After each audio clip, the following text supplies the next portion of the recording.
प्रारंभ करें। चंचल मन मेरे ओम जपा कर, ओम जपा कर ओम। चंचल मन मेरे ओम जपा, ओम जपा कर ओम। पल पल चिन चिन घड़ी घड़ी निस दिन, पल पल चिन चिन घड़ी घड़ी निस दिन, ओम जपा कर ओम। चंचल मन मेरे ओम जपा कर, ओम जपा कर ओम। प्रात समय की शुभ बेला में, प्रात समय की शुभ बेला में, संध्या की पुलकित रजनी में, संध्या की पुलकित रजनी में, रोम रोम से निकले तेरे, रोम रोम से निकले, ओम जपा कर ओम। चंचल मन मेरे ओम जपा कर, ओम जपा कर ओम। चंचल मन मेरे ओम जपा कर, ओम जपा कर ओम। गहरा सागर टूटी नैया, गहरा सागर टूटी नैया, जीवन तरिणी ओम की वैया, जीवन तरिणी ओम की वैया, पार करेंगे ओम। चंचल मन मेरे ओम जपा कर, ओम जपा कर ओम। ओम चंचल मन मेरे ओम जपा कर, ओम जपा कर ओम। सार तत्व की खोज किए जा, सार तत्व की खोज किए, राम का रस रस रोज पिए जा, राम का रस रस रोज पिए, पार करेंगे ओम। चंचल मन मेरे ओम जपा कर, ओम जपा कर ओम। चंचल मन मेरे ओम जपा, ओम जपा कर ओम।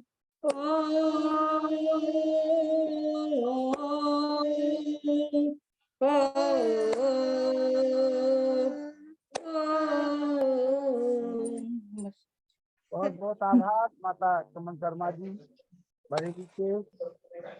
और आइए डॉक्टर जासुमन शास्त्री जी, 5 मिनट का समय है आपके पास। ओम भद्रं कर्णेभिः शृणुयाम देवा, भद्रं पश्येमाक्षभिर्यजत्राः, स्थिरैरङ्गैस्तुष्टुवागुंसस्तनुभिर्व्यसेमहि देवहितं यदायुः। ओम शांति शांति शांति।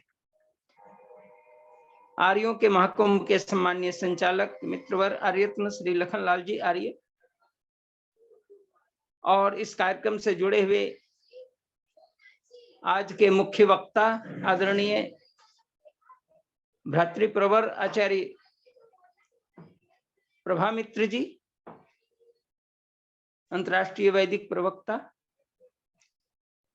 हमारे माननीय प्रोफेसर वेद प्रकाश जी शर्मा, माननीय श्री अनिल कुमार जी नरोला, माता चंद्रकांता जी आर्या, मान्यवर मुनि पुरुषोत्तम वानप्रस्थी जी, मातृशक्ति दया आर्या जी, अन्य, और अभी बड़ा ही सुंदर भजन का श्रवण कर रहे थे, सबको आह्वान करते हुए आज के जो मुख्य वक्ता उनके जो विषय हैं इस पर थोड़ी चर्चा कर दूं। अभी मैंने देखा तो त्रैतवाद पर शायद आज विषय रखा गया है। निसंदेह वेदों के अंदर और महर्षि देवदयान जी महाराज ने वेदों की मान्यता को ध्यान में रखते हुए वेद के सिद्धांत के अनुसार त्रैतवाद की स्थापना की। हालांकि महर्षि दयानंद के पूर्ववर्ती आचार्यों ने, जिसमें आद्य शंकराचार्य ने अद्वैतवाद की मीमांसा करते हुए ब्रह्म सत्यम जगन मिथ्या कहा था और उनकी दृष्टि में ब्रह्म ही सत्य है, शेष जीव और प्रकृति का उन्होंने महत्व नहीं दिया। और हालांकि शंकर का मायावाद एक जीव की ही उत्पत्ति को लेकर के और जीव की महत्ता को लेकर के लिखा गया उनके दर्शन में, लेकिन उन्होंने प्रमुखता ब्रह्म की दी। सर्वम खलविदम ब्रह्म की चर्चा करते उन्होंने ब्रह्म को सर्वोपरि माना। सर्वोपरि है, इसमें कोई सत्य नहीं, लेकिन तीनों सत्ता अनादि हैं, इस चीज को उन्होंने स्वीकार नहीं किया, केवल ब्रह्म को अनादि माना और आदिकाल से अंत तक निरंतर प्रवहमान गति से चलने वाली शक्ति ब्रह्म शक्ति को स्वीकार किया। उसके बाद रामानुजाचार्य आए और रामानुजाचार्य ने विशिष्टाद्वैत की बात कही। उसके बाद वल्लभाचार्य आए, उन्होंने द्वैतवाद की चर्चा की। वल्लभाचार्य हमारे गोस्वामी तुलसीदास जी महाराज के गुरु थे और वल्लभाचार्य चूंकि द्वैतवादी रहे, इसलिए द्वैतवादी होने के कारण उन्होंने ब्रह्म और जीव दोनों की सत्ता को स्वीकार किया, लेकिन प्रकृति को उन्होंने नकार दिया। उनकी भी दृष्टि से, जगत मिथ्या की दृष्टि से इस पर काम किया है। उसके अंदर विशिष्टाद्वैत भी आया, द्वैताद्वैत भी आया, लेकिन सभी वाद अधूरे ही माने जाएंगे, क्योंकि महर्षि देवदयानंद सरस्वती एक अनोखे मर्यादा पुरुषोत्तम भगवान राम और योगी कृष्ण की, और इसके अलावा हमारे तमाम साधु संत महात्मा, जो विशेष करके जो हमारे वैदिक ऋषि हैं, जिसमें कपिल कणाद, गौतम, महर्षि वशिष्ठ आदि ऋषियों के बाद यदि जगत को ब्रह्मा से लेकर जैमिनी पंथक की श्रृंखला में अगर किसी ऋषि को स्थान मिला है तो उसका नाम महर्षि देवदयानंद जी महाराज है। और महर्षि देवदयानंद जहाँ एक महान योगी थे, महान तपस्वी थे, महान साधक थे, महान चिंतक थे, वेदों के बड़े ही वैज्ञानिक भाष्यकार माने जाते हैं, जिन्होंने अपने पूर्ववर्ती तमाम भाष्यकारों को नकार दिया है।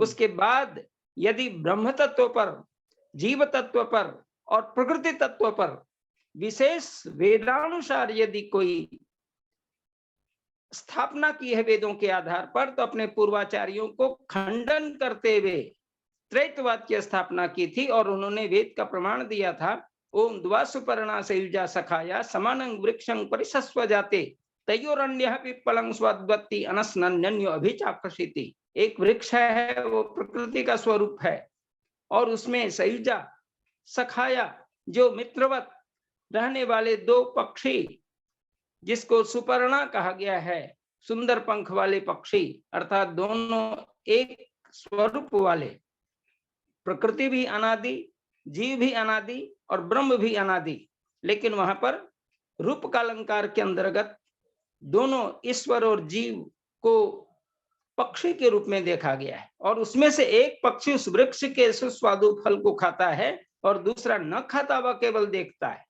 का जो नहीं खाता है वही ब्रह्म है, जो निरीक्षण करता है, केवल वो उसकी व्यवस्था में लगा हुआ है, दृष्टा है, वही ब्रह्म है। और उसमें जो भोग कर रहा है उस फल का, उसका नाम जीवात्मा है।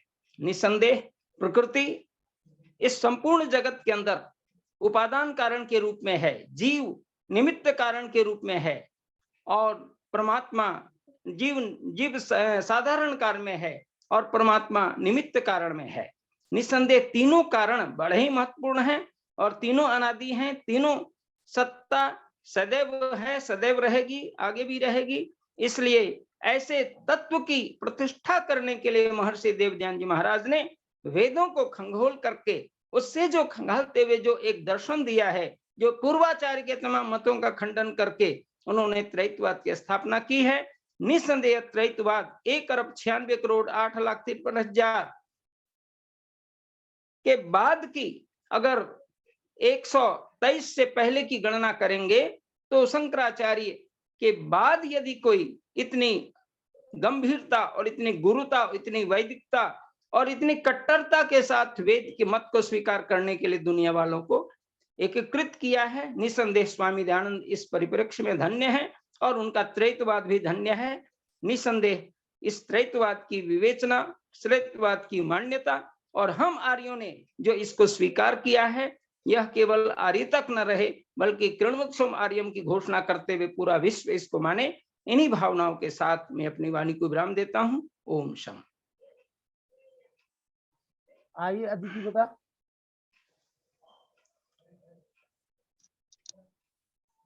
आप सभी को सादर नमस्ते।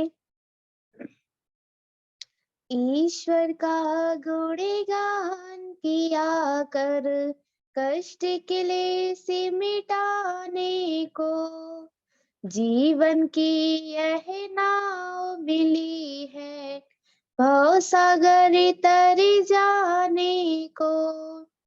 उस दाता ने हाथ दिए हैं, नेक कमाई कर प्यारे, इन्हें अपने पावन पाँव को, पावन मग पर धर प्यारे।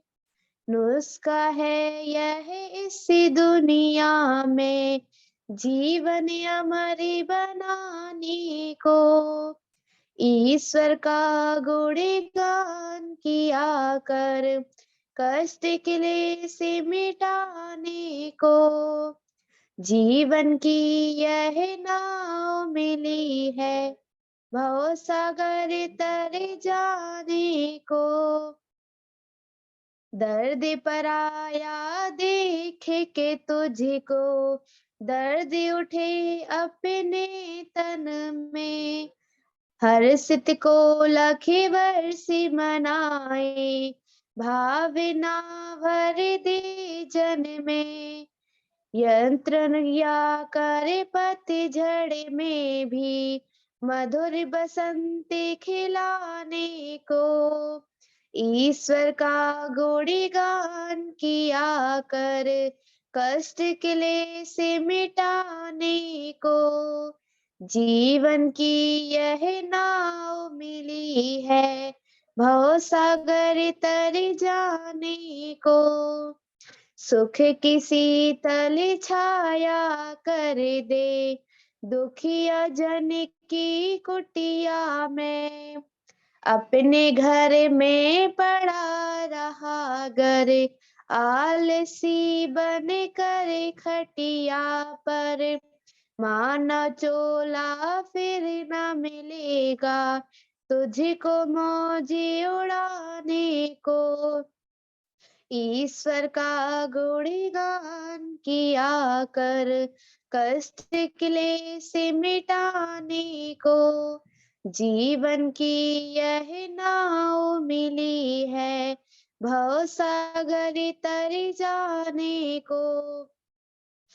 विश्व बगीचे के माली की रचना प्यारी प्यारी है, रंग बिरंगे पुष्प खिलावे, शोभा जिनकी न्यारी है, अंत नहीं बेअंत है माया, कह गए संत जमाने को, ईश्वर का गुणगान किया करे, कष्ट क्लेश मिटाने को, जीवन की यह नाव मिली है, भव सागर तर जाने को, परमेश्वर का भक्ति वही जिस शुभ गुण जीवन में धारे, पाप के जहरीले कीटाणु सब चुन चुन कर मारे हैं, हंस तेरा मन मंदिर है, भक्ति को ज्योति जलाने को, ईश्वर का गुणगान किया करे, कष्ट क्लेश मिटाने को, जीवन की यह नाव मिली है,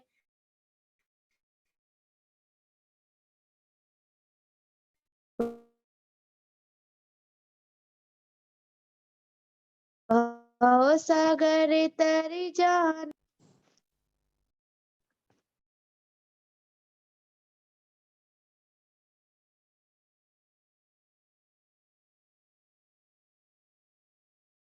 आइए मुनि जी। आचार्य प्रभामित्र जी, मेरी आवाज सुन रहे हैं? जी जी जी, आइए, स्वागत है। आइए एक भजन सुनते हैं, आप भजन सुनवाइए जी। आवृत्ति जी का एक भजन हो जाए। आइए आचार्य जी, जी स्वागतम। नमस्ते। नमस्ते जी, नमस्ते, स्वागतम। आइए, बड़ा ही सुंदर ये कार्यक्रम, सत्संग की श्रृंखला, बड़ा स्वाध्याय की सुंदर श्रृंखला। आपका भजन रहता है, जैसा सुंदर कार्यक्रम वैसा सुंदर आपका भजन। जी जी, प्रयास है, सुंदर भाव खैर है और इसे अपनाया जाए। मेरा उद्देश्य हो प्रभु, आजा तेरी को पालेना, कर कर कमाई धर्म की, अर्पण तेरे कर डालेना। मेरा उद्देश्य हो प्रभु, आजा तेरी को पालेना, कर कर कमाई धर्म की, अर्पण तेरे कर डालेना। मानव के नाते से पिता, जाऊं कभी जो भूल मैं, मेरी विनय है आपसे, बनकर सखा संभालना। मेरा उद्देश्य हो प्रभु, आजा को तेरी पालना, कर कर कमाई धर्म की, अर्पण तेरे कर डालना। जितने भी श्रेष्ठ कर्म है, श्रद्धा व प्रेम से करूं, आए अभद्र भाव जो, उनको सदा ही टालना। मेरा उद्देश्य हो प्रभु, आजा तेरी को पालना, कर कर कमाई धर्म की, अर्पण तेरे कर डालना। रक्षा मेरी जो तुम करो, रक्षा तेरी में मैं रहूं, अपने गुणों के साँचे में, जीवन को मेरे ढालना। मेरा उद्देश्य हो प्रभु, आजा तेरी को पालना, कर कर कमाई धर्म की, अर्पण तेरे कर डालना। मेरा उद्देश्य हो प्रभु, आजा तेरी को पालना। बहुत बहुत धन्यवाद। नमस्ते। नमस्ते बहन जी, स्वागतम। उत्तम भजन और आइए उत्तम प्रवचन आचार्य प्रभामित जी का स्वागत है आपका। जी, आइए सबसे पहले हम परमपिता परमात्मा, जिसका मुख्य नाम ओम है और जिन्होंने हम सबका जीवन को प्रदान किया है, हम सब का जीवन की रक्षक पोषक है, ऐसे ईश्वर अशुद्ध भावना से मुख्य नाम ओम का उच्चारण करेंगे।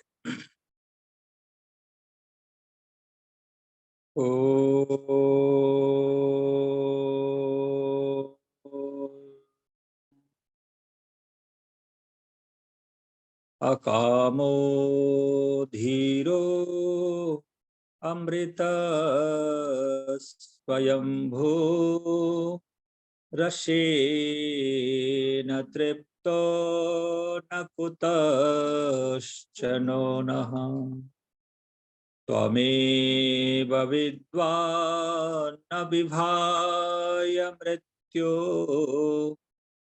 आत्मानं धीरं यजरं युवानम्, आत्मानं धीरं यजरं युवानम्। ओम शांति शांति शांति।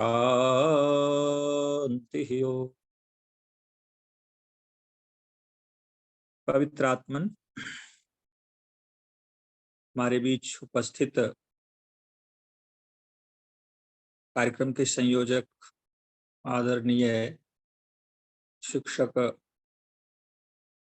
लखनलाल आर्य जी, आर्य रत्न, आदरणीय प्रोफेसर वेद प्रकाश शर्मा जी, आदरणीय हमारे बड़े भाई प्रोफेसर डॉक्टर व्यासनंदन शास्त्री जी, आदर सम्मान के योग्य आदरणीय मुनि पुरुषोत्तम वानप्रस्थी जी, और भी सभी गण्यमान्य आर्य विद्वान मनीषीगण, मातृशक्ति प्यारे बच्चों, बड़ा ही सुंदर भजन आचार्य आवृत्ति प्रभा जी से आपने भी सुना। इससे पहले बिटिया भी बहुत सुंदर भजन सुनाई। इससे पहले भी आपने आदरणीय शास्त्री जी का, डॉक्टर व्यासनंद शास्त्री जी का उद्बोधन भी सुना आपने त्रैतवाद के ऊपर। तो भूमिका तो आरंभ आदरणीय शास्त्री जी ने कर ही दिया। द्वा सुपर्णा सयुजा सखाय समानम वृक्षम परिशस्व जाते, इसकी व्याख्या भी बहुत सुंदर इन्होंने की। हम कुछ विशेष सुनना चाहते हैं। त्रैतवाद को तो सभी जानते हैं, त्रैतवाद से हम सब परिचित हैं और हम सब त्रैतवादी हैं। अद्वैतवादी नहीं है, द्वैतवादी नहीं है, त्रैतवादी है। और यही यथार्थ, यही सत्य है। अब शंकराचार्य जी ने क्या कहा अद्वैतवाद के रूप में, बुद्ध और महावीर ने क्या कहा द्वैतवाद के रूप में। क्योंकि बौद्धिस्ट और जैन, ये दो जो संप्रदाय हैं, ये द्वैतवादी है। और शंकराचार्य के कुछ लोग मानने वाले हैं अद्वैतवादी, अपने को कहते हैं। वास्तव में इनकी कोरी कल्पना है कि हम सब त्रैतवादी हैं। ये तो हमें यथार्थ बोध है, समझ भी है, लेकिन इसकी विशेषता क्या है, इसमें कोई विशेष बातें क्या हो सकती है। तो मैं प्रयास करता हूं आप सब बुद्धिजीवी के बीच में कुछ बातें रखूं। परमात्मा ने जब संसार की रचना की, तो रचना से पूर्व जो कारण था, तो कारण में तो आदरणीय शास्त्री जी ने कही दिया है कि तीन सत्ताएं हैं, जो ईश्वर, जीव, प्रकृति। और ईश्वर को निमित्त कारण, ईश्वर जो हैं वो निमित्त कारण है, जीवात्मा साधारण कारण और प्रकृति उपादान कारण। परमात्मा सृष्टि का निर्माण तभी कर सकता है जब तीनों कारण उपस्थित हो।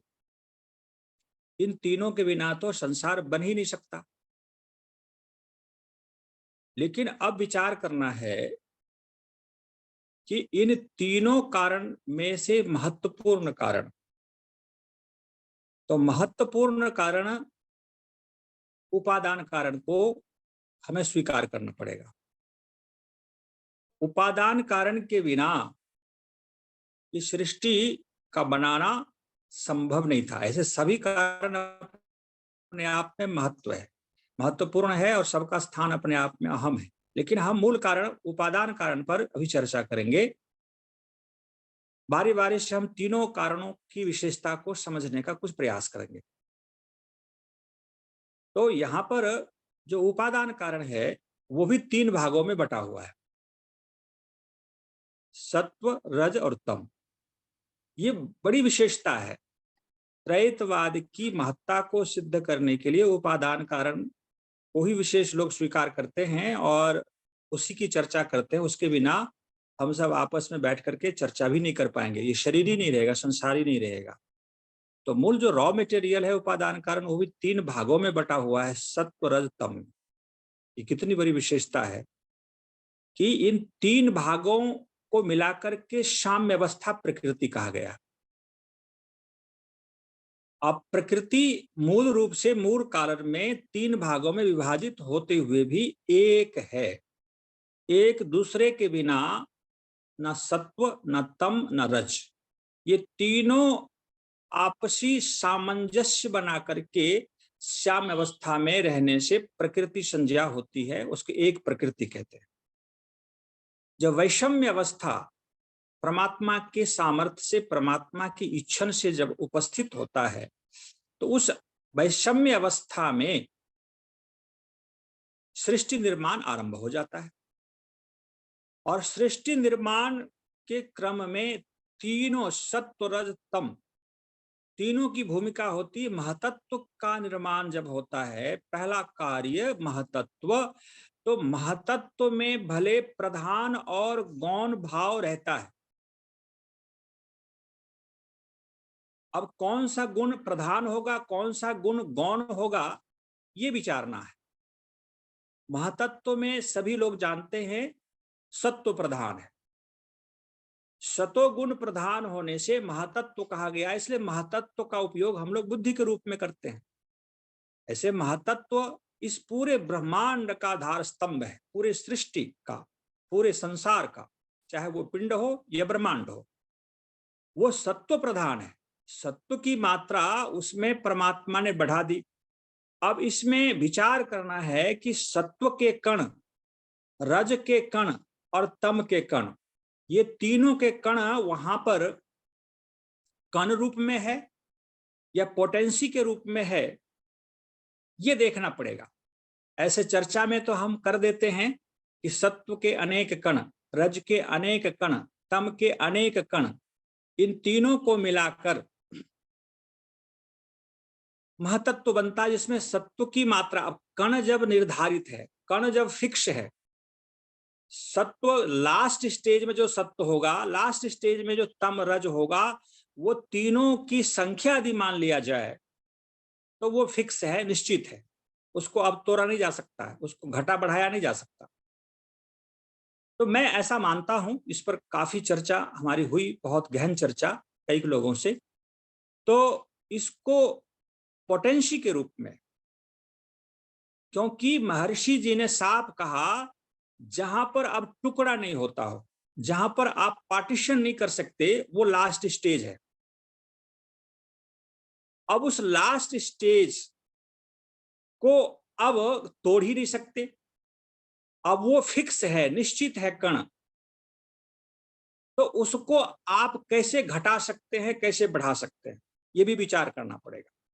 तो पोटेंसी के रूप में यदि समझा जाए तो लगता है कि कुछ वहां पर सत्व की मात्रा को बढ़ा दिया जाए, उनके गुणों को, पोटेंसी को बढ़ा दिया जाए, और रज और तम की पोटेंसी को थोड़ा कम रखा जाए तो महतत्व का निर्माण होगा। चलिए, ये विषय विचारणीय है, इस पर हम विचार करेंगे। लेकिन त्रैतवाद में जब हम विचार करते हैं तो तीन कार्य, महतत्व, अहंकार और तन्मात्राएं, ये तीन आधार स्तंभ बन जाता है इस सृष्टि का। और फिर तन्मात्राएं जो रूप रस गंध स्पर्श है, उससे फिर स्थूल भूत का निर्माण होता है। जैसा कि सांख्य दर्शन में चर्चा है, पंच महाभूतों का निर्माण परमात्मा के सामर्थ्य से हो जाता है। लेकिन ये भी विचार करना है कि पांच महाभूत, जिसको हम अग्नि कहते हैं, जो हमें व्यवहार में दिखता है, हम उसका उपयोग भी करते हैं हवन में, भोजन पकाने में या और भी क्रियाकलाप में, उसे हम अग्नि कहते हैं। वास्तव में विचार करके देखिए तो वो अग्नि वास्तविक अग्नि नहीं है। पांच महाभूत भी हमें दिखाई नहीं देता इस दृष्टि से, इस आंख से। पांच महाभूतों को हम कह देते हैं कि देखो, पृथ्वी तो दिख रही है, अग्नि तो दिख रही है, जल भी दिख रहा है। वास्तविक में देखा जाए तो ये पांच महाभूतों के अलग अलग जो पंच महाभूतों में जल, जिसको हम कह सकते हैं, जिसे हम अग्नि कहते हैं, वो नहीं है। यहाँ अग्नि जो प्रज्वलित हो रही है, उसमें पृथ्वी तत्व भी है, जल तत्व भी है, वायु तत्व भी है, अग्नि तत्व भी है, आकाश तत्व भी है। तो एक प्रकट पांचों महाभूतों का सम्मिश्रण रूप में अग्नि जो प्रज्वलित होती है उस अग्नि को हम व्यवहार में लाते हैं। अब वहां पर तो पांचों है, लेकिन उसमें हिट है, उष्मा है, प्रकाश है, इसलिए हम उसको अग्नि कह देते हैं।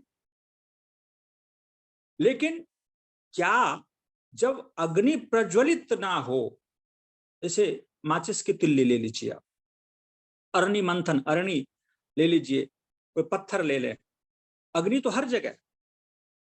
उस जो वास्तविक अग्नि, इंडिविजुअल एकाकी सत्ता अग्नि को हम इस दृष्टि से नहीं देख पाते। उसको तो समाधि में जाकर के ही साक्षात्कार किया जा सकता है।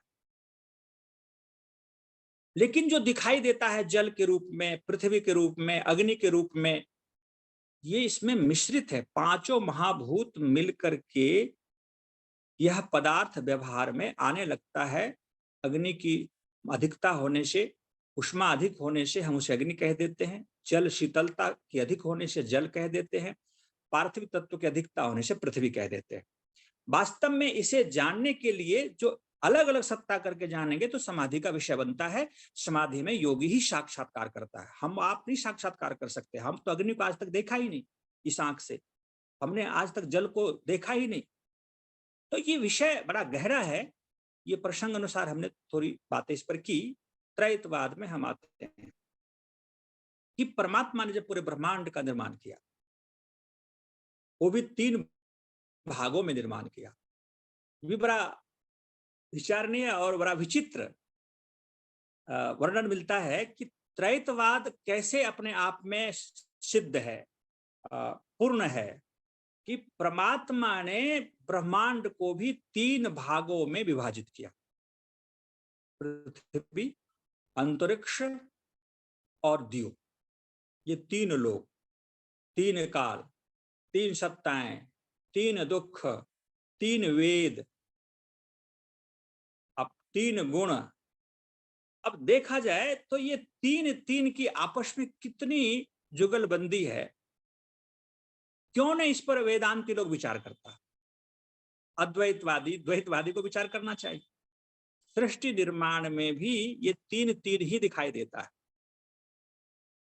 अब हम देखें, कोई व्यवहार करते हैं, व्यापार करते हैं, कोई बिजनेस करते हैं, उसमें भी 3 का होना अनिवार्य हो जाता है। ग्राहक हो, सामान हो, बेचने वाला व्यापारी हो, तभी व्यवहार सिद्ध होगा। अब विवाह करते हैं हम लोग, पति पत्नी हो और बच्चे ना हो, तो फिर वो गृहस्थ जीवन व्यर्थ है। तो निश्चित रूप से ये 3 का संबंध तो सामान्य दृष्टि से भी विचार करने पर त्रैतवाद सिद्ध हो जाता है। ये हर पग पग पर, हर पल, हर क्षण, हर व्यवहार में हमें त्रैतवाद सत्यापन ये मिल रहा है। तो लोगों को इसे ही यथार्थ मानना चाहिए। मैं एक विशेष बात यहां पर कहना चाहूंगा। ब्रह्म ने जब 3 लोकों का निर्माण किया, अब ब्रह्म परमात्मा उपादान कारण से ही करेगा, सत्वरजतम से ही करेंगे, क्योंकि उसके बिना परमात्मा भी नहीं कर सकता। अब 3 लोकों का निर्माण करने के बाद ब्रह्म ने विचार किया कि इन 3 लोकों को पूर्ण बनाने के लिए हमें क्या करना चाहिए। परमात्मा तो अपने आप में पूर्ण है, परमात्मा का हर कार्य पूर्ण है, उसमें हमें तो न्यूनता दिख सकती है, लेकिन ब्रह्म के दृष्टि से न्यूनता तो है ही नहीं। हमारे ज्ञान यदि न्यून है तो हम उसमें न्यूनता ढूंढ लेते हैं। परमात्मा ने 3 लोकों को निचोड़ा, द्युलोक, अंतरिक्ष लोक और पृथ्वी लोक। 3 लोकों को परमात्मा ने उसको सार रूप में निकालने का प्रयास किया। तो 3 देव प्रकट हो गए, त्रिदेव, अग्नि, वायु और आदित्य। ये 3 देव प्रकट हुए। पृथ्वी से अग्नि प्रकट हो गई, अंतरिक्ष से वायु प्रकट हो गया और द्युलोक से आदित्य प्रकट हुआ। ये 3 देव जिसको बोलते हैं, ये भौतिक पदार्थ भी है और इसे ऋषि भी कहते हैं। मैं प्रसंग अनुसार ये भी कहना चाहूंगा, इस पर आप लोग प्रश्न कर सकते हैं, सभी मनीषी विद्वानगण बैठे हुए हैं, कि अग्नि, वायु, आदित्य और अंगिरा ये 4 ऋषि हुए हैं। तो मैं यहाँ पर 3 को ही लेना चाहूंगा, अंगिरा को अभी बाद में चर्चा करेंगे। अग्नि, वायु, आदित्य यह ऋषि के नाम हैं जिनको वेदों का ज्ञान परमात्मा ने दिया। क्या यह नाम उपाधि वाचक है या वास्तविक उनका नाम है? तो मैंने जो अभी तक चिंतन किया है, आप सब भी इस बात को मानते हैं कि अग्नि, वायु, आदित्य और अंगिरा भी ये उपाधि जन्य नाम है। सृष्टि के जिस जिस सृष्टि में जिस आत्मा को, दिव्य आत्मा को परमात्मा ऋग्वेद का ज्ञान देगा, उसे अग्नि ही कहा जाएगा, अग्नि ऋषि। जिन दिव्य आत्मा को परमात्मा यजुर्वेद का ज्ञान प्रदान करता है, उसे वायु ही कहा जाएगा। जिसे सामवेद का ज्ञान प्रदान करेंगे, उसे आदित्य ही कहा जाएगा। और जिसे अथर्ववेद का ज्ञान प्रदान करेंगे, उसे अंगिरा ही कहा जाएगा। इसमें तो चेंज हो ही नहीं सकता, ये तो उपाधि। ये आप सब भी मानते हैं, मुझे लगा कि इस बात को यहाँ कहना चाहिए। मैं कहा ब्रह्म ने, परमात्मा ने जब तीनों लोकों को निचोड़ा, तो उसमें से जो प्रकट हुआ 3 देव, अब वो 3 देव प्रकट हुए, अग्नि, वायु, आदित्य। इसलिए वेद तो 3 ही हैं, त्रैविद्ये ने जया श्रुति। त्रैविद्ये ज्ञान, कर्म और उपासना, इन तीनों के कहने से, तीनों के ग्रहण होने से अथर्व अपने आप ग्रहण हो जाता है। अथर्ववेद को अलग से कहने की आवश्यकता नहीं पड़ती। संख्या की दृष्टि से हम जब चर्चा करेंगे तो अथर्व को भी अलग से काउंट करेंगे, गिनेंगे, 4 वेद हैं। लेकिन विवेक की दृष्टि से जब हम करते हैं तो ये त्रैतवाद को सिद्ध करता है। ज्ञान, कर्म, उपासना, त्रैविद्ये ने जयास्ते। तो ये 3 वेद, 3 ज्ञान, 3 भागों में बटा हुआ। तो अग्नि, वायु, आदित्य देव को जब रगड़ा गया, निचोड़ा गया, उसको मथा गया, तो 3 वेद प्रकट हुए। अग्नि से ऋग्वेद, वायु से यजुर्वेद और आदित्य से सामवेद। अब ये 3 वेद प्रकट हो गए, चौथा तो अपने आप प्रकट हो गए। अथर्ववेद के जितने सारे मंत्र हैं, तीनों वेदों में मिल जाता है, इसमें ग्रहण हो जाता है। तो अब इन 3 वेदों को भी निचोड़ा गया। बड़े कमाल का चिंतन ऋषियों ने उपनिषद में कहा है। इन 3 वेदों को भी जब मथा गया, निचोड़ा गया, उसमें से 3 तत्व प्रकट हो गए, भूः, भुवः और स्वः। भू, जो ये भू प्राण स्वरूप, भुवः जो दुख विनाशक स्वरूप, स्व जो सुख स्वरूप, ये 3 मूल हैं तीनों वेदों का। इसलिए भूर्भुवः स्वः ये गायत्री मंत्र में जुड़ा हुआ है, जिसको महाव्याहृति कहते हैं। और ये महाव्याहृति जो भूर्भुवः स्वः, जो तीनों वेदों का सार है, निचोड़ है, और वो गायत्री मंत्र के साथ जुड़ा होने से उसे हम गुरु मंत्र कहते हैं, सावित्री मंत्र कहते हैं, महामंत्र कहते हैं, सविता मंत्र कहते हैं। इतना महत्वपूर्ण मंत्र माना गया, क्योंकि गायत्री मंत्र तो वेदों में हजारों की संख्या में है।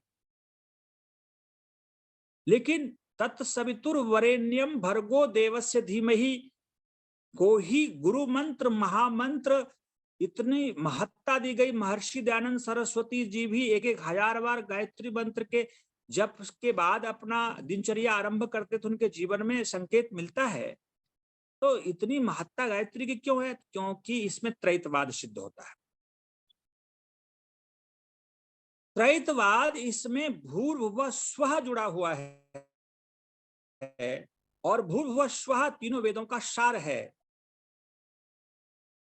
भू कहने मात्र से ऋग्वेद सिद्ध हो रहा है, भुवः कहने मात्र से यजुर्वेद सिद्ध हो रहा है, और स्वः कहने से सामवेद सिद्ध हो रहा है। इसलिए इसमें ज्ञान, कर्म और उपासना तीनों वेद इंक्लूड होने से ये मंत्र इतने आप में बड़ा महत्वपूर्ण माना जाता है। और गायत्री जो मंत्र है 24 अक्षर के, उसमें भी 3 भाग करके देखा जाए त्रैतवाद, यहाँ भी सिद्ध होगा। उपनिषदकार ने तो बड़े सुंदर ढंग से व्याख्या कर दिया कि जो 3 पंक्तियां हैं त्रिक हैं, त्रिक जो इसमें बने हैं, तत्सवितुर्वरेण्यम भर्गो देवस्य धीमहि धियो यो नः प्रचोदयात्, ये भी त्रैतवाद को सिद्ध कर रहा है। तो निश्चित रूप से अब भूर्भुवः स्वः, इसको भी निचोड़ा गया। भूर्भुवः स्वः, इसको जब मथा गया तो उसमें से 3 अक्षर प्रकट हुए, अ उ म, जिसको प्रणव कहते हैं, आकार, उकार और माकार। अब इन अ और मा भी त्रैतवाद को सिद्ध कर रहा है। परमात्मा का नाम जो प्रणव ओम है वो भी त्रैतवाद के तरफ संकेत करता है। जो ब्रह्मवादी लोग हैं, केवल ब्रह्म को मानते हैं, तो ब्रह्म के जो नाम प्रणव ओम है उसमें भी 3 अक्षर 3 सत्ता के तरफ संकेत कर रहा है। और ईश्वर का सच्चिदानंद स्वरूप सतचित्त आनंद, ये भी त्रैतवाद को सिद्ध कर रहा है। तो त्रैतवाद अपने आप में पूर्ण है। इस बात को सामान्य दृष्टि से विचार करें या गहराई में जाकर के विचार करें तो हमें त्रैतवाद ही दिखता है। हर पल, हर क्षण, हर जगह, हर वस्तुओं में हमें त्रैतवाद ही प्रतिपादन हो रहा है। ये बहुत बड़ी महत्ता है त्रैतवाद की। तो परमात्मा का जो नाम है ओम, वो 3 अक्षरों से बना हुआ। अब इन 3 अक्षरों को जब एक कर दिया जाए तो एकाक्षरी ओम हो जाता है। ओम एक ही अक्षर का है, 3 अक्षर का नहीं है, तीनों मिलकर के एक हो जाता है। व्याकरण की दृष्टि से जब देखेंगे तो जिसमें स्वर वर्ण है उसी अक्षर को अलग से गिना जाता है। व्यंजन में यदि स्वर मिला हुआ है तो उस व्यंजन को एक अलग गिना जाएगा, और यदि उससे स्वर को निकाल लिया जाए तो वो व्यंजन का अपने आप में काउंट नहीं होता। तो और ऊ मिलकर के 2 स्वर मिलकर के एक स्वर ओ बन जाता है, और मां अपने आप में हलंत होने से, स्वर का अभाव होने से वो मां की गिनती होगी ही नहीं, एकाक्षरी ओम सिद्ध हो गया। ओम अपने आप में एक अक्षर का है, तो वो 3 अक्षर भी मिलकर के एक बन जाता है, एक ब्रह्म। इसलिए मैं ऐसा मानता हूं कि ब्रह्म सत्यम जगत मिथ्या। अंत में मैं शंकराचार्य के पक्ष का पक्षधर नहीं हूं, लेकिन मैं अपने तर्क से इस बात को पुष्टि करना चाहूंगा कि मैं इससे कैसे और अच्छे ढंग से समझ सकता हूं कि ब्रह्म सत्य, एक ब्रह्म की सत्ता ही इन तीनों का संचालन करता है। देखिए, ब्रह्म के में ही ये तीनों सत्ता समाहित है, जीव भी और प्रकृति भी। ब्रह्म के बिना ना तो प्रकृति का अस्तित्व और ना ही जीवात्मा का अस्तित्व। इन तीनों सत्ता का आधार यदि है तो ब्रह्म है। ओम खम ब्रह्मा, ब्रह्म एक अपने आप में आकाशवत ने आकाश ही है। ऐसे कई व्याख्याकार इसको मानते हैं कि ब्रह्मीय आकाश एक अलग होता है, और ये जो आकाश पंचमहाभूतों वाला आकाश है ये तरश्रेणों से बना हुआ है। जो महर्षि जी ने भी कहा है, जो पंचमहाभूत का एक भूत है, ये तो निर्मित है, ये तो नष्ट हो जाता है। लेकिन आकाश जो स्पेस है, जिसको ब्रह्मीय आकाश कह देता है, मेरे विचार से ब्रह्मीय आकाश ब्रह्म का कोई अलग से आकाश नहीं होना मानना पड़ेगा। ब्रह्म ही स्वयं आकाश है। यदि ब्रह्मीय आकाश को अलग से स्वीकार कर लिया जाए तो त्रैतवाद नहीं चतुर्वाद सिद्ध हो जाएगा। इसको समझना पड़ेगा। कैसे सिद्ध होगा?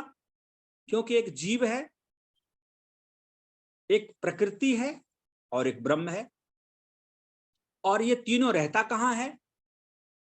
तो तीनों कहेंगे आकाश में रहता है, स्पेस में रहता है। और जिस स्थान पर, जिस स्पेस में, जिस जगह पर ये तीनों सत्ता की अपनी भूमिका होगी, अपना अस्तित्व होगा, सत्ता होगी, वो जो स्थान को, स्पेस को यदि हम काउंट कर लेते हैं तो वहां पर चतुर्वाद सिद्ध हो रहा है, क्योंकि स्पेस भी अपने आप में सत्ता है। खाली जगह को आप अलग से ये मान लेना, शब्द बोलना, आप शब्द बोल रहे हैं, फिर कहेंगे कि ये तो फिर केवल कल्पना मात्र है, ऊहा मात्र है कि शब्द हम बोल रहे हैं, वो सत्ता नहीं है।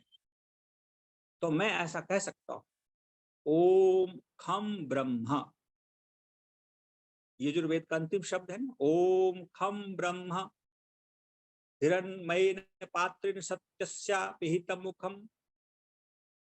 अब इसके बाद जो ओम खम ब्रह्म आया है, ओम जो है वही खम है, ब्रह्म जो है वही खम है। खम इति आकाश, ब्रह्म ही आकाश है, ब्रह्म ही स्पेस है, ब्रह्म ही वो स्थान है जो जीव को स्थान देता है और प्रकृति को अपने आप में स्थान देता है।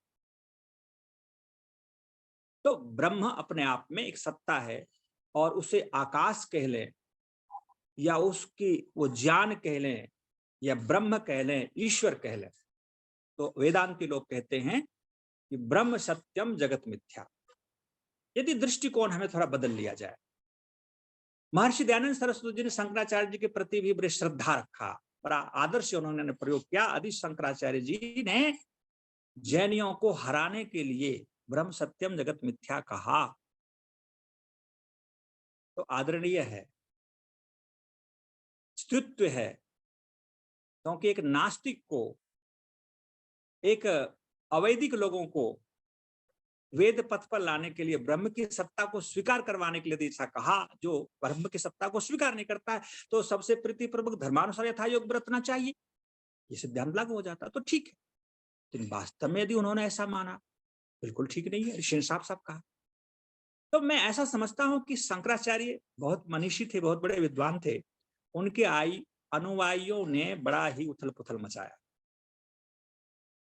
और ऐसे दूरदृष्टि ऋषि दयानंद की तुलना में शंकराचार्य नहीं माने जाएंगे। यदि दूरदृष्टि रखते तो शायद ये घटनाएं अभी नहीं घटती, जो वेदांती लोग कहते हैं केवल ब्रह्म ही ब्रह्म है, और ना तो जीव है और ना प्रकृति। ऐसे इन तीनों सत्ताओं में ब्रह्म की महत्ता है, ब्रह्म ही सबका आधार है, ब्रह्म के बिना इसका अस्तित्व कुछ भी नहीं है। प्रकृति मूल रूप में पड़ी रहे, जीवात्मा मूर्छित अवस्था में पड़ी रहे, ब्रह्म की शक्ति से ही ये दोनों संचालित हो रहा है। ये दोनों सत्ताओं का अपना आधार है, ये दोनों सत्ताएं क्रियान्वित होती है, दोनों सत्ताओं का सामर्थ्य या प्रयोग अपने आप में पूर्ण होता है। तो ब्रह्म को महत्ता को बताने के लिए ब्रह्म सत्यम जगत मिथ्या का। एक और बड़ी बात यहां पर कहना चाहूंगा, अहम ब्रह्मास्मि, मैं ब्रह्म हूं। सत्यार्थ प्रकाश को निकालिए, सत्यार्थ प्रकाश में ऋषि ने साफ साफ वहां पर संकेत भी किया है, ये वाक्य गलत नहीं है। अहम ब्रह्मास्मि उपनिषद की दृष्टि से जब व्याख्या को समझेंगे तो ये सत्य है। क्यों सत्य है? क्योंकि ब्रह्म में स्थित, ब्रह्म में पदार्थ, सत्ता अहम ब्रह्मास्मि स्वीकार कर सकता है, कह सकता है। जब साधक, आत्मा, योगी जब ब्रह्म से ओतप्रोत अपने को आनंद युक्त, आनंदमय समझता है, तो उस समय कहता है कि हम ब्रह्मास्मि, मैं ब्रह्म हूं। मुक्ति में आत्मा तो कह सकता है कि हम ब्रह्मास्मि, मैं ब्रह्म हूं, इसमें क्या आपत्ति है? और ऋषि ने कहा सत्यार्थ प्रकाश में कि मुक्ति अवस्था में ऐसा कहा जा सकता है, इसमें कोई दोष नहीं है। लेकिन मैं आत्मा ही ब्रह्म हूं, यह दोषपूर्ण है। मैं ब्रह्म से युक्त होने से अहम ब्रह्मास्मि, मैं ब्रह्म हूं, ऐसा तात्कालिक प्रयोग, अलंकारिक प्रयोग किया जा सकता है। उदाहरण के रूप में एक अयस्क लोह पिंड अग्नि में जब डाला जाता है और अग्नि व्यापक हो जाती है और लोह व्याप्य हो जाता है। उस अयस्क पिंड लोह पिंड को, और लोह पिंड यदि ये कहे अहम अग्नि अस्मि, तो स्वीकार है। वो आप उसको छू के देखिए, आप जलेंगे भी, और वो कह भी रहा है, कोई गलत भी तो नहीं है। तो अग्नि व्यापक है, अग्नि से मैं है, अग्नि युक्त है। तो ब्रह्म से युक्त मुक्ति अवस्था में, यदि जीवन मुक्त अवस्था में कोई आत्मा कहता हम ब्रह्मास्मि, तो ये कोई गलती नहीं है, कोई कह सकते हैं। लेकिन मैं ही वास्तविक ब्रह्म हूं, ब्रह्म की अलग सत्ता नहीं है, यदि ऐसा माना जाए तो फिर गलत हो सकता है। तो निश्चित रूप से परमात्मा सर्वत्र व्यापक है। परमात्मा के बिना यह संसार में जो प्रकृति है ये गतिशील नहीं हो सकती है, प्रशमित नहीं हो सकती है, सृष्टि रूप नहीं आ सकती, और ना जीवात्मा अपने कार्य को करने में समर्थ हो सकता है, अपने स्वरूप को जानने में समर्थ हो सकता है। आप शास्त्रों में, वेदों में, उपनिषदों में ब्रह्म की चर्चा आपने बहुत सुना होगा। पग पग पर, हर पग हर क्षण कहेंगे, या हर शब्द में, हर मंत्र में कहीं न कहीं रूप में ब्रह्म की चर्चा सुन ही लेते हैं। सबसे अधिक अध्यात्म जगत में, वेदों में, यदि किसी वस्तु की 3 सत्ता में से किस सत्ता की वर्णन है, चर्चा है, वो ब्रह्म की। अब क्यों है? क्योंकि तीनों सत्ता में ब्रह्म श्रेष्ठ है, ब्रह्म की ही महान है, ब्रह्म की महत्ता है, ब्रह्म के कारण ही प्रकृति का अस्तित्व हमारे व्यवहार के लिए होता है। जीवात्मा के अस्तित्व को अपना अस्तित्व समझ पाता है, ब्रह्म के बिना तो हो ही नहीं सकता। उसके बाद यदि चारों वेदों में, 11 उपनिषद में, 6 शास्त्रों में यदि किसी सत्ता का वर्णन है, दूसरे नंबर पर वो प्रकृति का है।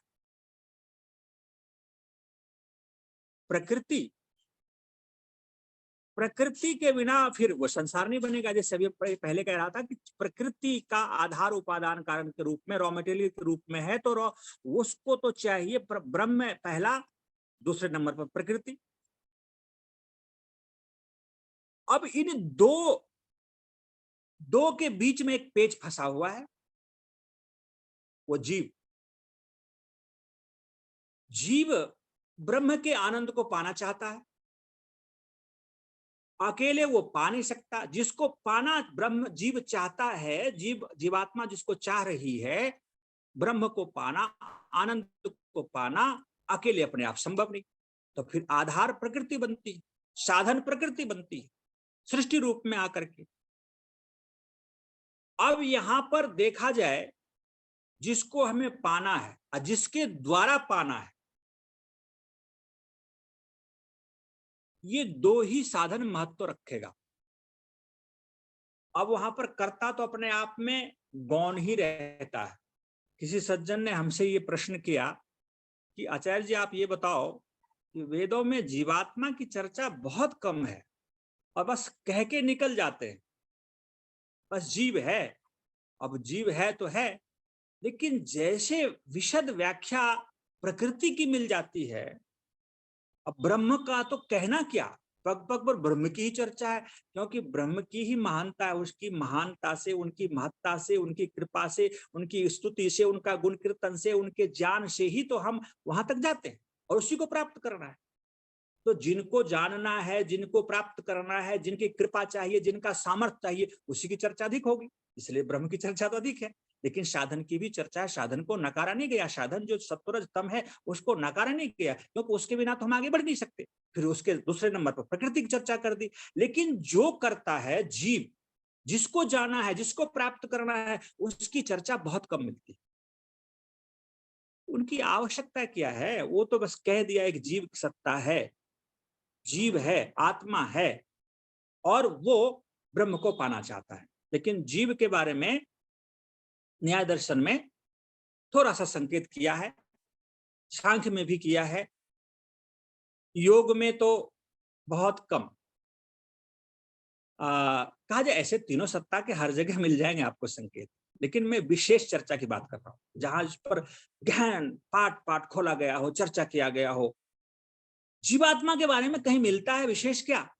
कहेंगे हाँ थोड़ा सा मिल गया, न्याय दर्शन इच्छा द्वेष प्रयत्न सुख दुख ज्ञानानि आत्मनोलिंगम। जहां इच्छा हो, द्वेष हो, प्रयत्न हो, सुख हो, दुख हो, ज्ञान हो, वहां पर आत्मा का पहचान कर लेनी चाहिए। ये आत्मा को संकेत कर दिया, ये आत्मा है, आत्मा की सत्ता है। अब आत्मा को जब ये 6 गुणों से जब विभूषित, 6 लिंगों से विभूषित, पहचानों से विभूषित जब हम पाते हैं, इसमें से जब विचार करते हैं तो 3 ही पाते हैं। आत्मा में भी त्रैतवाद सिद्ध होता है,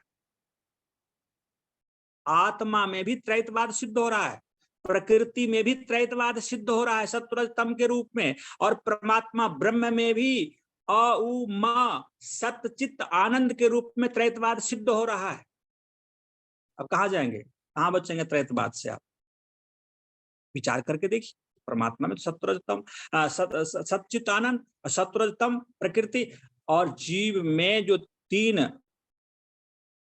ये है ना, इच्छा द्वेष प्रयत्न सुख और दुख ज्ञान, ये 6 में 3 को आप अलग कर सकते हैं।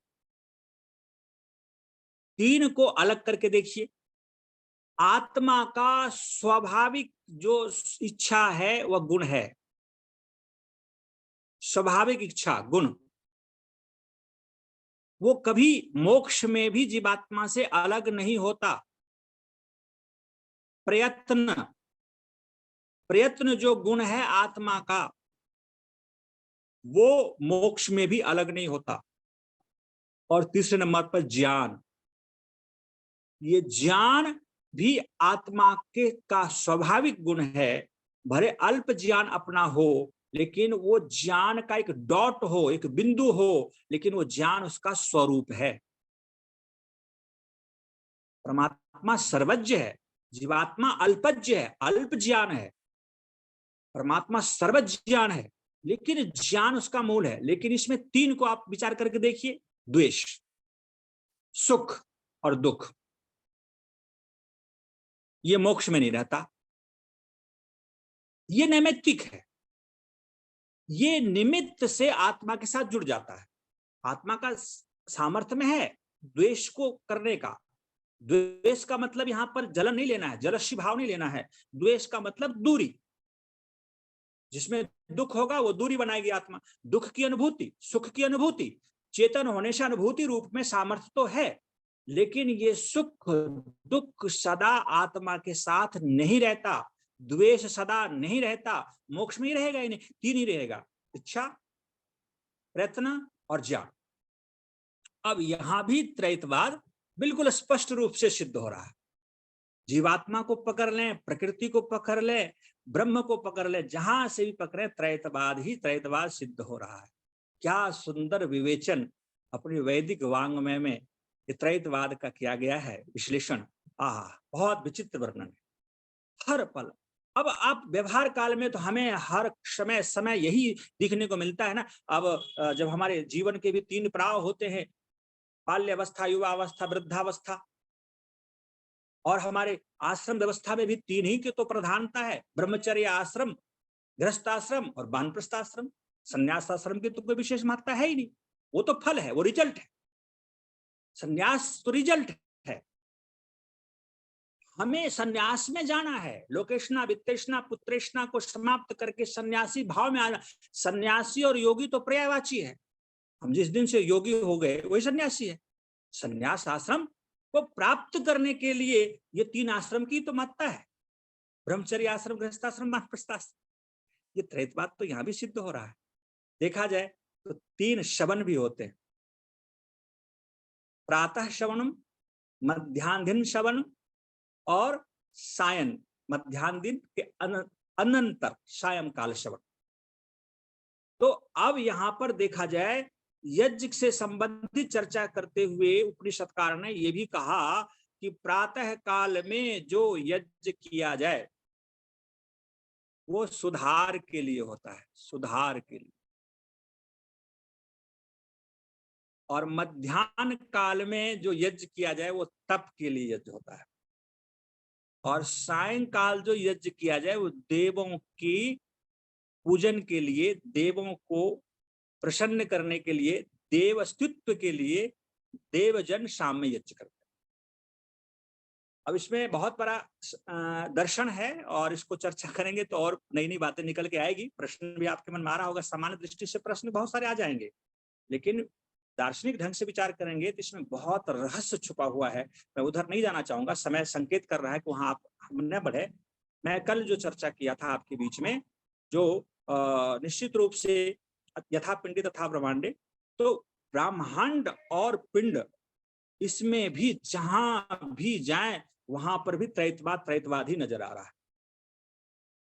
तो त्रैतवाद को सत्यापन करने के लिए हमें निश्चित रूप से कहीं जाने की आवश्यकता नहीं है, हमारे जीवन में घटित हो रहा है, और उस जीवन में जब हम दृष्टिपात करते हैं, विचार करते हैं, तो त्रैतवाद अपने आप में सिद्ध हो जाता है। अंत में मैं त्रैतवाद के अंतर्गत जो 3 दुख हैं, आधिदैविक, आधिभौतिक और आध्यात्मिक, इन 3 दुखों के निवारण के लिए जो हमारा पुरुषार्थ है, जो प्रयत्न है, यही मानव जीवन का परम लक्ष्य है।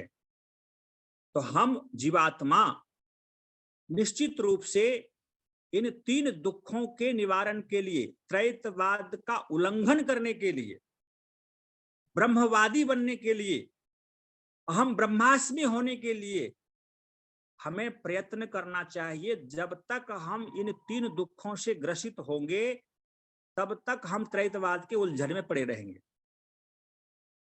त्रैतवाद को क्रॉस करना है, त्रैतवाद को आगे ले जाना है, अपने आप में सिद्ध करना है। ऐसे त्रैतवाद तो हमेशा से रहेगा, लेकिन सृष्टि काल में ये त्रैतवाद की चर्चा होगी।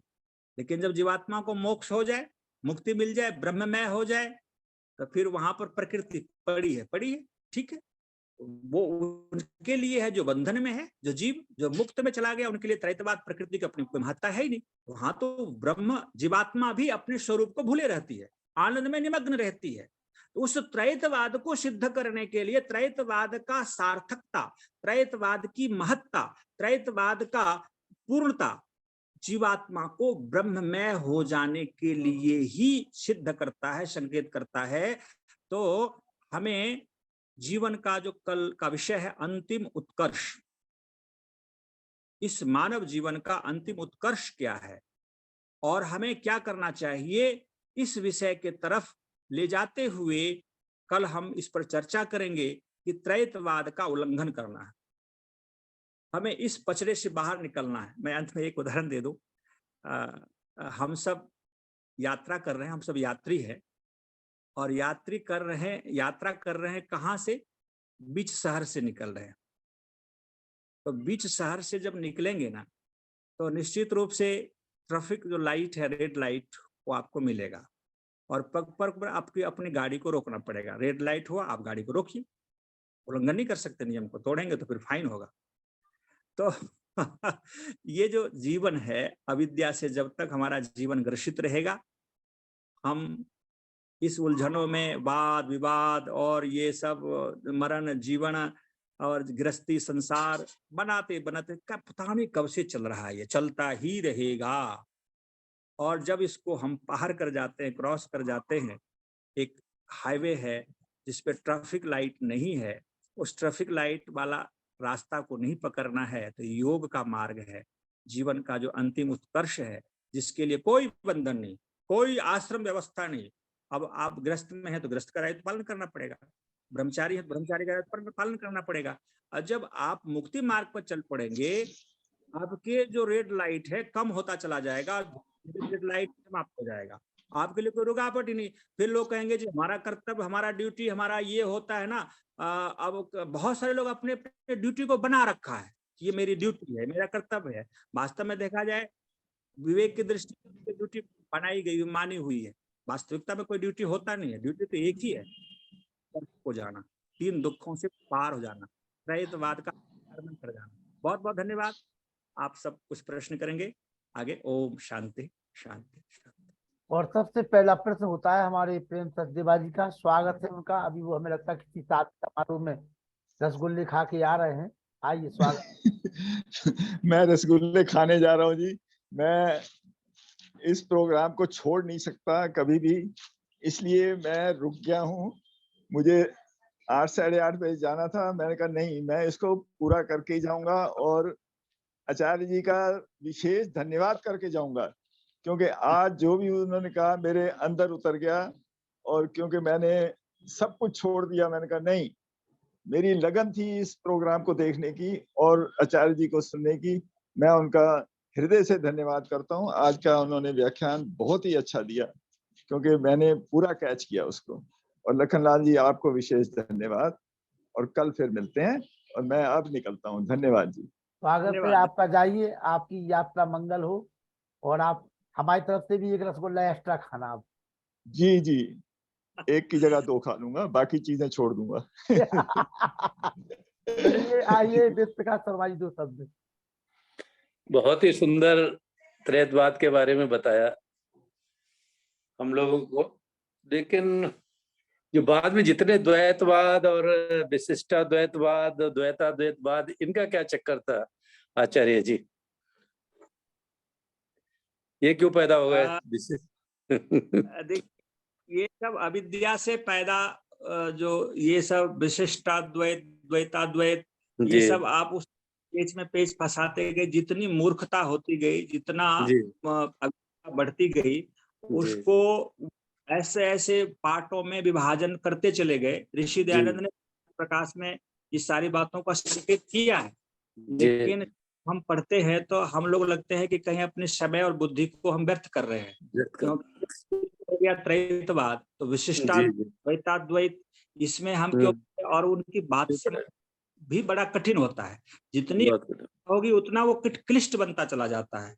जब इतना वो सत्य होगा उतना वो सरल होगा। तो त्रैतवाद सरल सिद्ध हो रहा है, तो हम द्वैत, द्वैताद्वैत में उसमें सुन ले, थोड़ा लोगों ने अविद्या से, जानता से मूर्खता आया है, तो उस पर संकेत मिल गया, उसको उपेक्षा कर देना चाहिए। उसमें समय अधिक चाहिए। आपको तो विद्वान। धन्यवाद, धन्यवाद, धन्यवाद। चलिए, बहुत बहुत आभार। मैं निवेदन करूंगा माता चंद्रकांता जी से, आइए 2 शब्द।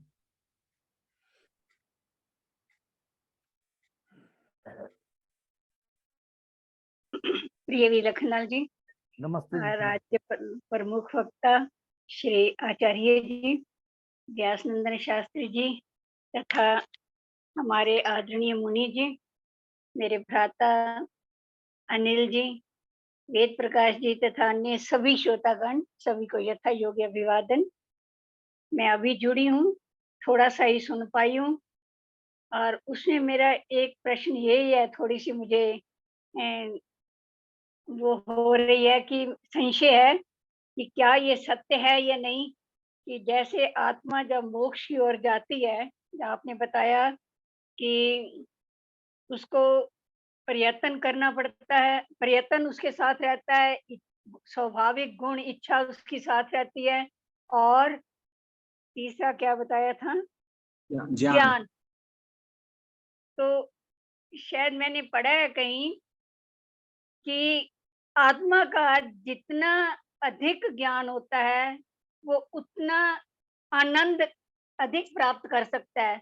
जितना थोड़ा ज्ञान होता है तो आत्मा उतना आनंद नहीं पा सकता। इसकी विवेचना थोड़ा सा बताइए जरा, कैसे है ये हिसाब किताब? जी जी, बहुत सुंदर माता जी, आपने प्रश्न किया है, और बड़ा गहरा प्रश्न है ये। इस पर कई मत हैं, अलग अलग मत हैं लोगों का, लेकिन मेरा जो मत है मैं वो रखूंगा। कि महर्षि जी ने सत्यार्थ प्रकाश में भी संकेत किया कि आत्मा का ज्ञान जितना अधिक होता है उतना मोक्ष में आनंद अधिक भोगता है। तो जीवात्मा अल्पज्ञ है, अल्प ज्ञान है, और अपना जो स्वाभाविक ज्ञान है बहुत थोड़ा है, जुगनू के बराबर है, डॉट के बराबर, चिंगारी के बराबर। अब वो आत्मा ज्ञान को बढ़ाएगा, चाहे वो अभी बद्धावस्था में वेद को पढ़ करके स्वाध्याय करके या ध्यान करके ज्ञान को वो बढ़ाता जाएगा, प्लस करता जाएगा। तो जो ज्ञान आत्मा का एड हो रहा है, जीवात्मा को अपना ज्ञान तो स्वाभाविक थोड़ा सा है, और वो अपने ज्ञान को बढ़ा रहा है, शुद्ध ज्ञान को, यथार्थ ज्ञान को, वो परमात्मा का है। तो परमात्मा का ज्ञान चाहे इस जीवन में आप वेद पढ़ करके, साधना करके, स्वाध्याय करके आप बढ़ा लें, और मोक्ष में भी ज्ञान आत्मा का बढ़ता ही रहता है, क्योंकि परमात्मा अनंत अनादि सर्वज्ञ है, सब कुछ जानता है। जीवात्मा एक देशी अल्पज्ञ है, वो थोड़ा सा है। तो जीवात्मा मुक्ति में भी जब भ्रमण करती है, इस लोक से उस लोक में, सूर्य लोक आदि जब जाती है, तो उसका वहां भी ज्ञान की वृद्धि होती है। और इस बद्ध अवस्था में यदि वेद आदि शास्त्रों को पढ़ा है और साधना कर करके सत्संग से ज्ञान को बढ़ा लिया है, और फिर उनको मुक्ति मिल गई। यहां भी उन्होंने शास्त्रों को पढ़ा और मुक्ति में भी वो गति करके अपने ज्ञान को बढ़ा रहा है, तो उसका आनंद उतना ही बढ़ता चला जाएगा। अब एक व्यक्ति चित्त वृत्ति का निरोध कर लिया, योगस् चित्त वृत्ति निरोधा, अविद्या को नष्ट कर लिया, वेद नहीं पढ़ा, इस जीवन में भी थोड़ा सा समझ पैदा कर लिया जितनी जरूरत था, और चित्त वृत्ति का निरोध करके मोक्ष में चला गया। और मोक्ष में जैसे नदी में प्रवेश कर गया, किनारे में डुबकी लगा लिया, नदी का जल आनंद है तो आनंद में निमग्न है, वहां भी अब गति नहीं करना, आत्मा तो वहां स्वतंत्र है, परमात्मा तो बाध्य करेगा तुम गति करो। लेकिन मोक्ष में जो आत्मा नदी में तैर भी रहा है, वहां भी ज्ञान प्लस हो रहा है। इस बद्ध अवस्था में भी उन्होंने वेद शास्त्र आदि को पढ़ता रहा, जितना शास्त्र था वैदिक ग्रंथ उसको पढ़ करके ज्ञान को इकट्ठा करता रहा, संचय करता रहा। तो उस आत्मा की अपेक्षा जो केवल चित्त वृत्ति का निरोध किया, केवल अविद्या का नाश किया, केवल उतनी ही विद्या को पढ़ा जितनी कि उनको जरूरत थी, मुक्ति में चले गए। और मुक्ति में गए, वहां भी अपना जितना ज्ञान है बस ठीक है, संतुष्ट, आगे नहीं कर रहे हैं।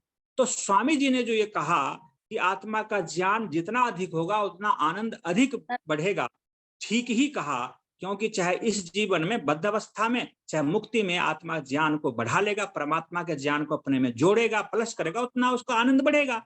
जैसे एक उदाहरण समझ लीजिए कि आटा आपके पास है, अब एक व्यक्ति आटे का प्रयोग केवल रोटी के रूप में करना जानता है कि रोटी बना के खा लेंगे। एक व्यक्ति उस आटे से पूरी भी बना सकता है, पराठे भी बना सकता है, हलवा भी बना सकता है, नमकीन भी बना सकता है, और भी तरह तरह का लड्डू भी बना सकता है।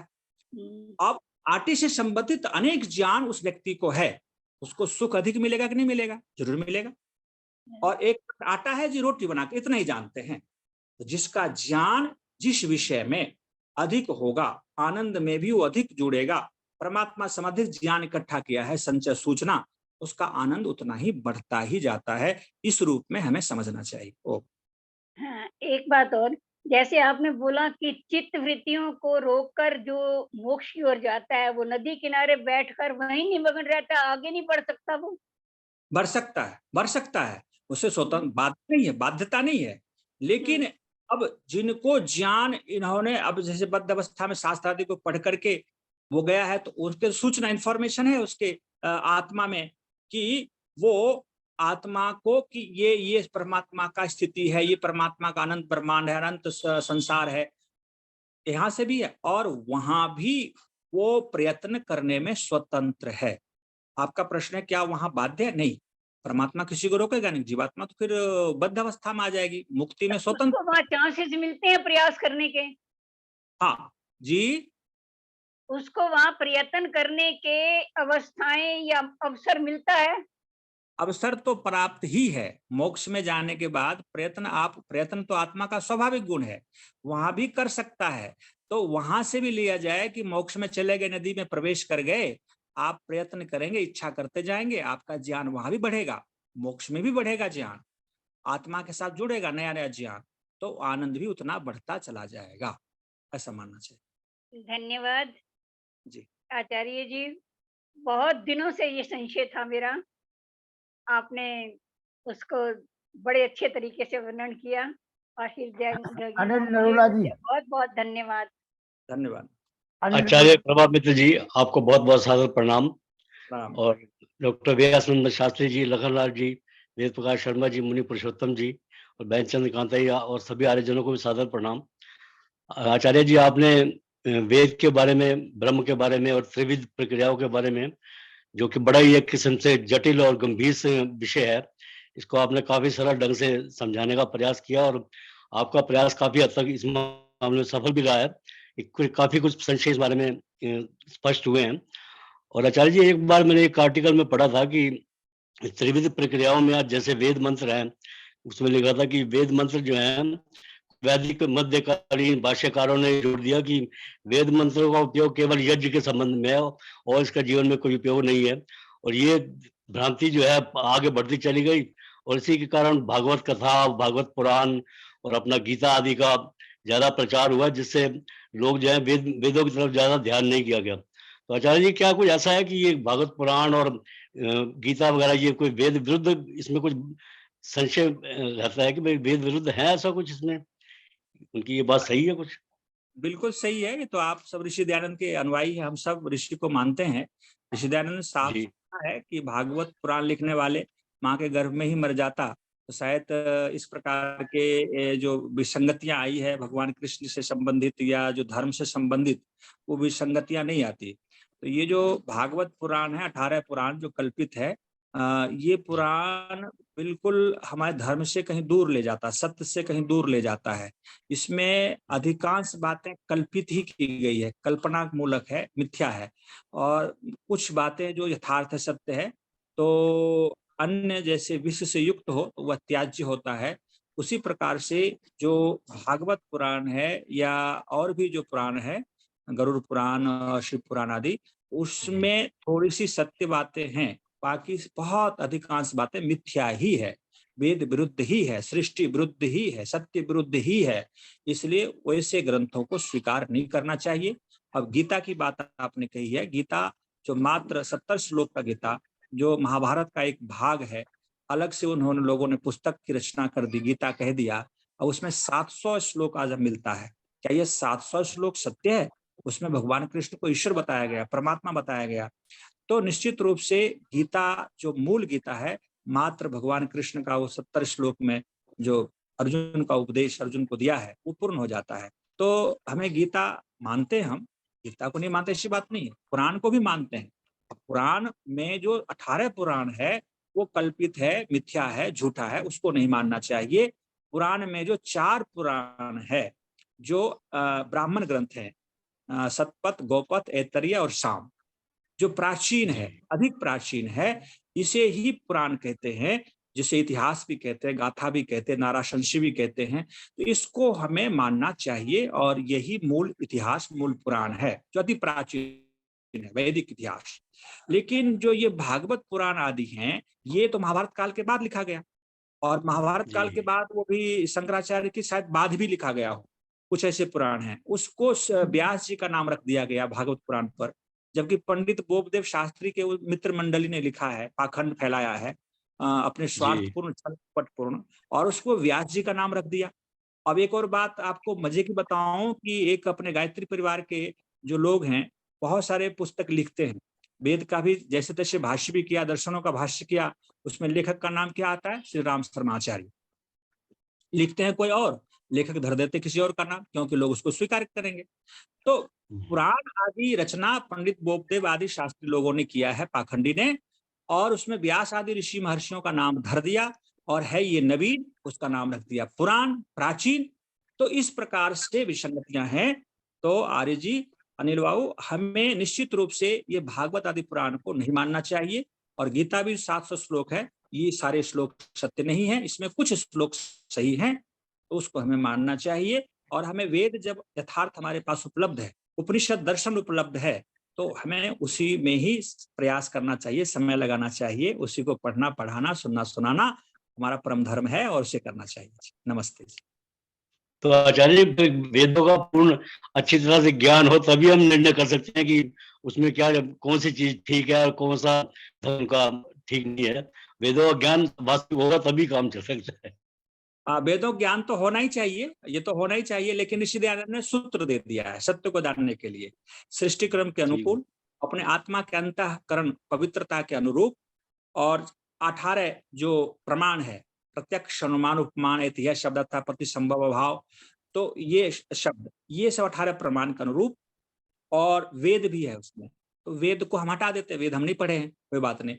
ईश्वर को, ईश्वर के गुण कर्म स्वभाव के अनुरूप सत्य को जानने के लिए, ईश्वर सब को जानता है, सब जैसे भी ईश्वर को मानते हैं, ईश्वर के गुण कर्म स्वभाव के अनुरूप होना चाहिए, अपने अंतःकरण पवित्र से युक्त आत्मा के अनुरूप होनी चाहिए, सृष्टि क्रम के अनुकूल होना चाहिए, 8 प्रमाण के अनुकूल होना चाहिए, हम सत्य स्वीकार हो जाएगा।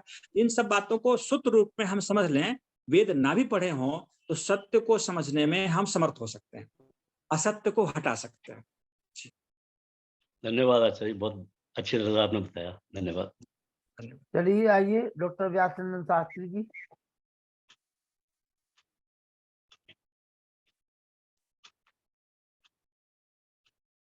ओम खुल नहीं रहा। ओम जी खुल गया। जी जी, कितनी देर बोलूं? 8:19 हो गए हैं, 4 मिनट बोल लीजिए, 5 मिनट पहले, 4 मिनट अभी। अच्छा, 4 मिनट बोलूं? हाँ 4 मिनट। चलिए।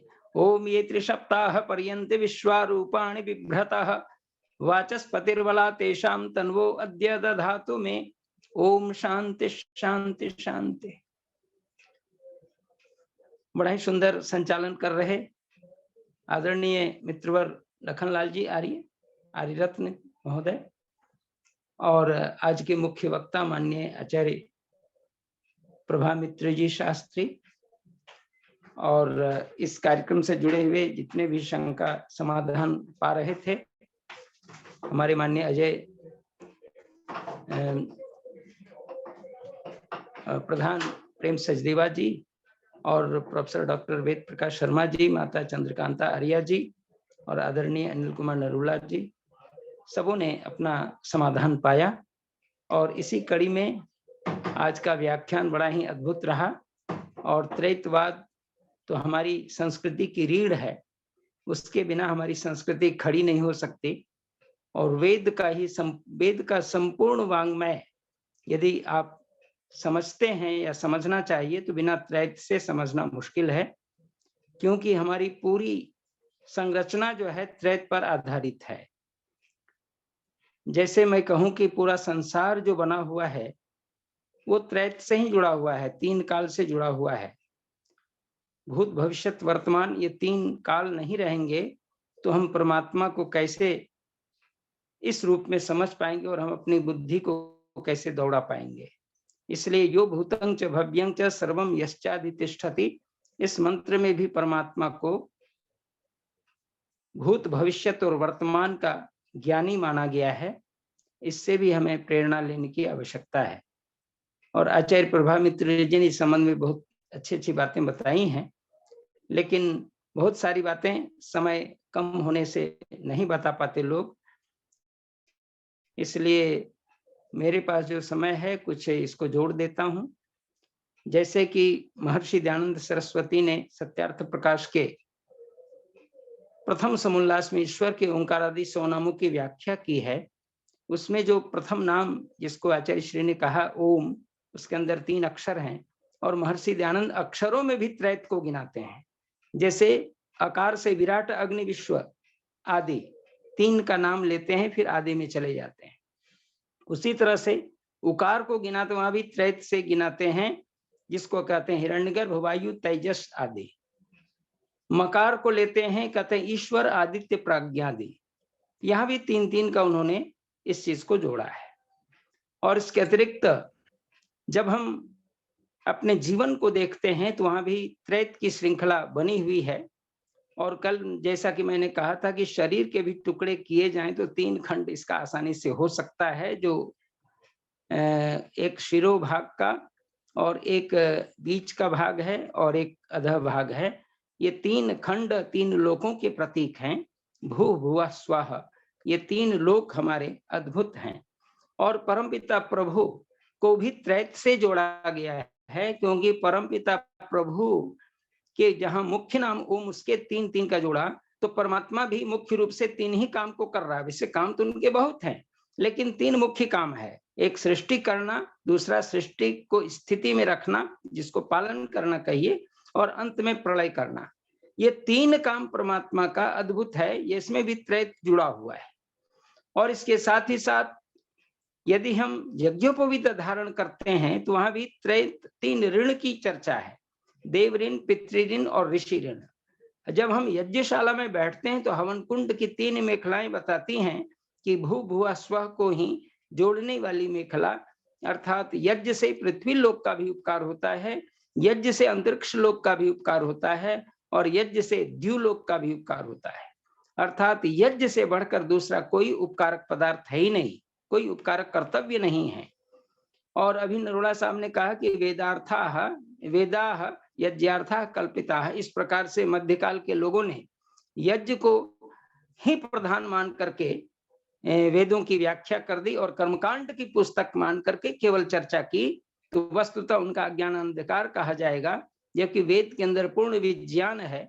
और महर्षि देवध्यान जी महाराज ने तो वेदों के भी त्रैत को दर्शाया, त्रिविद्या के रूप में ब्राह्मण ग्रंथों में ज्ञान कर्म उपासना को समन्वित किया है, और उसके लेखन की भी शक्ति को 3 भागों में बांट दिया है, जिसको कहते हैं कि पद्यात्मक शैली है, गद्यात्मक शैली है और गेयात्मक शैली है। ये 3 शैलियों में हमारा वेद इस रूप में बटा हुआ है, जिसके अंदर ज्ञान भी है, कर्म भी है, उपासना भी और विज्ञान भी है। लेकिन 3 में ही हम उसको समेट लेते हैं, जहां ज्ञान है वहां विज्ञान हो ही जाता है। लेकिन वेद की दृष्टि से त्रैविद्या के रूप में इसको देखा जाता है। तो इस भावना से हम देखते हैं कि त्रैविद्या हमारी संस्कृति की मूल भावना से इस प्रकार से जुड़ा हुआ है कि उसके बिना हमारी कल्पना ही नहीं हो सकती किसी काम के लिए। और आगे आप बढ़ेंगे तो आप देखेंगे कि हम जो खास करके जब हम शांति पाठ करते हैं तो वहां भी ओम शांति ही शांति ही शांति ही बोलते हैं, अर्थात 3 दुख हैं और तीनों दुखों के लिए अलग अलग शांति की प्रार्थना करते हैं। उसके अलावे आप जहां पर यज्ञ करते हैं, और यज्ञ में भी 3 की मुख्य धारा है, संकल्प, मंत्र और आहुति। ये 3 के बिना यज्ञ पूरा नहीं होता। और उसके अलावे अगर आप आगे बढ़ेंगे तो आप यज्ञ की और भी विधा को, जैसे आचमन आप करते हैं तो आचमन में भी त्रैत को ही मानते हैं, क्योंकि ओम अमृतोपस्त्रणमसि स्वाहा, ओम अमृतापिधानमसि स्वाहा, ओम सत्यं यशः श्रीर्मयि श्री श्रेयताम स्वाहा, या ब्रह्मयज्ञ में ओम शन्नो देवीरभिष्टय आपो भवन्तु पीतये संयोरभिश्रवन्तु नः, इस मंत्र के अंतर्गत भी 3 बार आचमन करके त्रैत को सिद्ध करना चाहते हैं, और अलग अलग भी मंत्र करके 3 ही आचमन करते हैं, 4 नहीं करते। इसका मतलब है कि शरीर के अंदर 3 ही व्याधि तत्व है आयुर्वेद के आधार पर, कफ, पित्त और वात, और तीनों को समन्वित करने के लिए, तीनों को सम बनाने के लिए हम बराबर भागों में आचमन करते हैं। यह आचमन और 3 की संख्या बताता है कि हमारी संस्कृति त्रिक से युक्त है, त्रैत से युक्त है। और इस भावना के साथ हम आगे बढ़ें तो अगर आप देखेंगे कि कोई व्यवहार जगत में भी देखिए कि कोई क्लास में आप जाते हैं तो फर्स्ट, सेकंड और थर्ड को ही देखते हैं, उसके बाद ज्यादा लोग नहीं पूछना चाहते। लेकिन प्रथम, द्वितीय और तृतीय श्रेणी, आज भी कोई पारितोषिक देता है तो प्रथम, द्वितीय, तृतीय श्रेणी तक जाता है, और अंत में सांत्वना में और लोगों को खींच दिया जाता है। लेकिन श्रेणी के अंदर 3 ही मुख्य को लोग लक्षित करते हैं। इसके अलावे कोई दुकान भी खोलता है, वहां भी 3 की सत्ता स्वीकार करनी पड़ेगी। एक तो सामान रहेगा, दूसरा क्रेता और तीसरा विक्रेता, अर्थात सामान रहेगा, बेचने वाला और खरीदने वाला, ये अगर नहीं रहेगा तो हमारी दुकान बंद हो जाएगी। और अभी जो मैं बोल रहा हूँ या आप हम सुन रहे हैं, अभी त्रैत ही काम कर रहा है। जैसे मैं वक्ता हूँ, अभी आप सभी श्रोता हैं, और एक विषय है त्रैत, इसलिए यहाँ भी 3 की सत्ता काम कर रही है। और जी, इन्हीं शब्दों के साथ इस पर तो लंबी चर्चा होती रहती है, निसंदेह बड़ा ही रोचक आज का विषय रहा। और आचार्य श्री को बहुत बहुत धन्यवाद कि उन्होंने इस चीज को विधिवत अपने ढंग से समझा करके हम लोगों को, हमारे ज्ञान को, हम लोगों के ज्ञान को बढ़ाया। बहुत बहुत आभार। 3 पीढ़ी एक साथ आ जाए तो यहाँ भी त्रेतवाद हो जाएगा। वेद प्रकाश शर्मा जी और चलिए।